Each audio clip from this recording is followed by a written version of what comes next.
So hello everyone, welcome back to our channel. तो भैया अभी हम डिस्कस करने वाले हैं एक बहुत ही इंपॉर्टेंट टॉपिक जो कि क्लास 10th का सोशल साइंस का बहुत इंपॉर्टेंट टॉपिक है और इस पे से बहुत सारे क्वेश्चंस जो हैं वो बनते रहते हैं।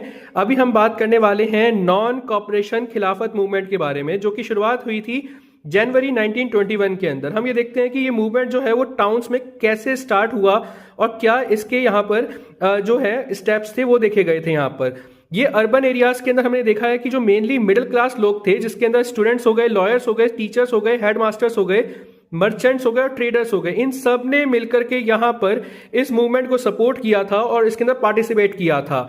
सबसे पहले इन लोगों ने यहाँ पर एजुकेशनल बॉयकॉट किया, मतलब कि 1000 of the student left the government schools and colleges. बहुत सारे स्टूडेंट्स ने यहाँ पर जो गवर्नमेंट स्कूल्स थे, कॉलेजेस थे, उनको छोड़ दिया था।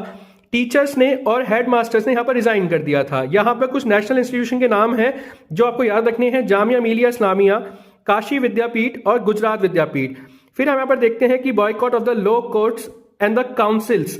यहाँ पर जो लॉ कोर्ट्स थे उनको बॉयकॉट किया गया था। बहुत सारे लॉयर्स, जिनमें सबसे फेमस CR दास, मोतीलाल नेहरू साहब, राजेंद्र प्रसाद साहब, इन सब ने प्रैक्टिस छोड़ दी थी यहाँ पर। फिर हम यहाँ पर देखते हैं कि जो काउंसिल इलेक्शंस थे वो भी इस साल बॉयकॉट किए गए थे मोस्टली यहाँ पर।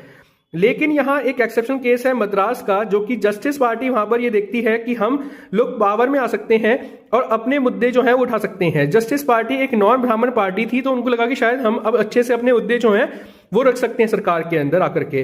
फिर हमने देखा कि इकोनॉमिक बॉयकॉट किया गया, फॉरेन गुड्स जो थे उनको बॉयकॉट किया गया, लिक्वर शॉप थी उनको पिकेट किया गया एंड फॉरेन क्लोथ्स को यहाँ पर जलाया गया इन द बॉनफायर बेटा। यहाँ पर फिर हम यहाँ पर देखते हैं कि इंपोर्ट जो था फॉरेन क्लोथ्स का 1921 के अंदर, जो कि 102 करोड़ का था, वो 1922 आते आते 57 CR का ही रह गया था। मतलब कि यहाँ पर जो इंपोर्ट था फॉरेन क्लोथ्स का वो बहुत ज्यादा डिक्रीज कर गया था।